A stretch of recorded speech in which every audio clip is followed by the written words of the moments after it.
Hello friends, in this video we'll talk about lease. देखिए lease क्या है। जब हम प्रॉपर्टी को की ओनरशिप को किसी ए से बी को देते हैं for a specific period of time in consideration of a price, that can be termed as lease, है ना। देखिए आपने सुना भी होगा अपने आसपास कहीं पर ये टर्म लीज, है ना। तो लीज का ये लीज जो है वो सेल नहीं होती, मतलब आपने कोई चीज़ बेची नहीं, बट कुछ स्पेसिफिक पीरियड ऑफ टाइम के लिए जो उस प्रॉपर्टी की जो ओनरशिप है वो आपने ट्रांसफर कर दी ए से बी को, दैट इज लीज। जैसे कि lease is a transfer of right of property for a specific period of time in consideration for a price. अगर आप देखें, this can be the definition of lease. It's a transfer of right to enjoy a property for a specific period of time in consideration for a price. Lessor is the person who lets out the lease. जो lease देता है वो lessor है, और जो जिसको property आती है वो lessee है। और जो ये लीज है इसको हम आगे फर्दर भी ले सकते हैं। मान लीजिए आपने मुझे लीज दी और मैं आप फर्दर अगर टर्म्स एंड कंडीशन में है तो मैं उसको आगे भी फर्दर लीज पर दे सकता हूँ, और उस वक्त फिर जो है वो रिलेशनशिप बदल जाएगा। जो पहले वाला जो लेसी है वो लेसर बन जाएगा। इलास्ट्रेशन दिया है यहाँ पर, जैसे for a period of 3 years lets out his property for use to be for a sum of ₹50,000। A ने बी को अपनी प्रॉपर्टी जो है वो लीज पे दी 3 साल के लिए, और इसमें लीज अमाउंट कंसिडरेशन क्या है, ₹50,000। This is called a lease. A is a lessor and B is lessee. अगर बी इसको आगे फर्दर किसी को सी को दे देता है, then B will be lessee and C will be the sub lessee. B will be the lesser, sorry, and C be the sublessee.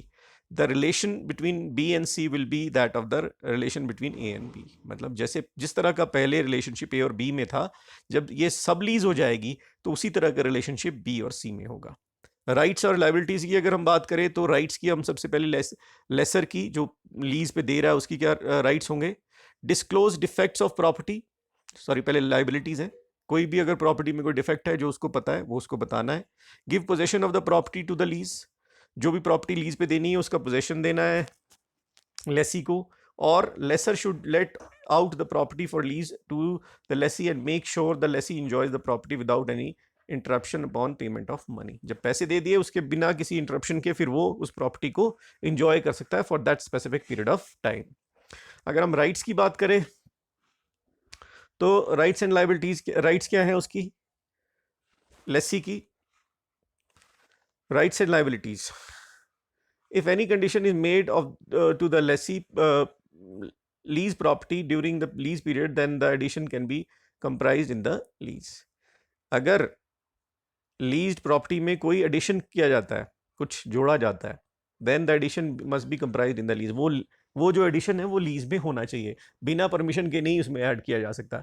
If any part of lease property is destroyed और made unfit by flood, fire etcetera, then the lease shall be voidable by lessee. The lessee gets a right to accept और reject depending on his wish.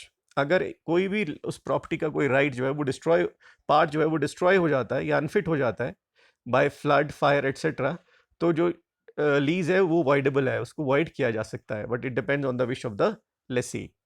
If the lessor fails to make repair to the lease property, the lessee may make the repair himself and recover the amount for the repairs for the from the laser.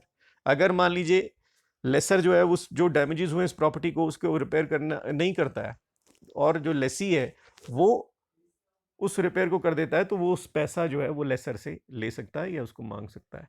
If the lessor fails to make any payment with respect to the property and is recovered from the lessee shall get it reimburse from the lessor. अगर वो पैसे नहीं देता तो वो adjust किए जा सकते हैं लीज में, या उसको रिम्बर्स किए जा सकते हैं। At the time of completion of the lease, the lessee should hand over the property to the lessor in the state in which it was received. जिस तरह से उसको लीज में प्रॉपर्टी मिली थी उसी उसी सिचुएशन में, उसी तरह से उसको वो प्रॉपर्टी उनको वापस लेसर को वापस करनी होगी। लेसी में ट्रांसफर रेंट और sublet the lease property with the consent of the lessor. जैसे हमने पहले बात की थी कि सबलेटिंग दी हो सकती है उसकी, आगे फर्दर भी लीज पे दी जा सकती है, लेकिन वो without the knowledge of the lessor, यानी कि ओनर जो है उसका प्रॉपर्टी का, उसके बगैर नहीं हो सकता।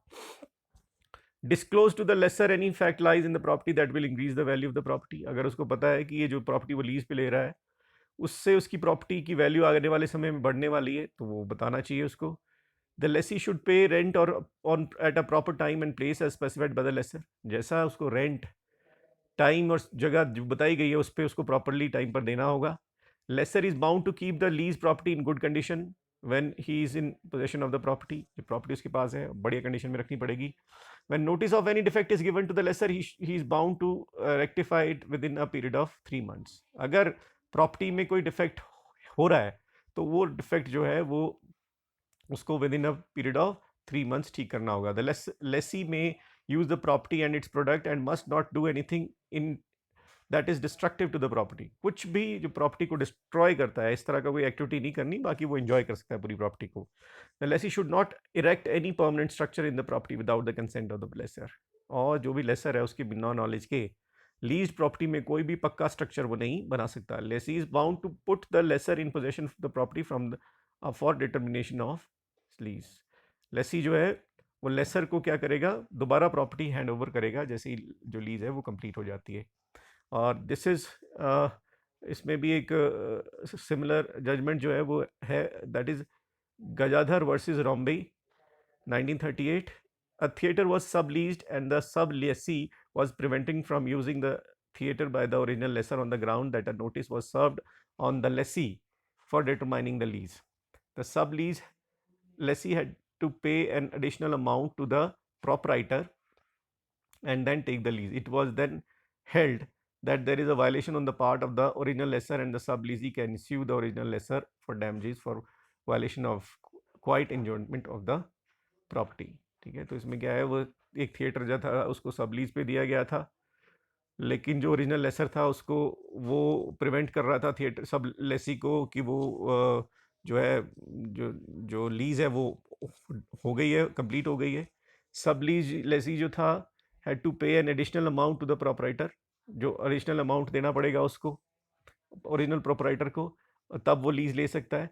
बट इसको जजमेंट क्या हुई इसमें कि जो सब लेसी है he can sue the original lessor for damages for the violation of the quiet enjoyment of the property। वो जो है ओरिजिनल लेसर को उसने स्यू किया कोर्ट में फॉर, क्योंकि वो ऑलरेडी उसके पास लीज जो है उसको मिल चुकी है और वो फर्दर और कोई एडिशनल अमाउंट जो है वो नहीं देगा to the original lessor, and वो उसकी इंजॉयमेंट ऑफ प्रॉपर्टी को हिंडर कर रहा है। So that's it for the day. अगले वीडियो में हम बात करेंगे एक्सचेंज के बारे में। Thank you so much and take care.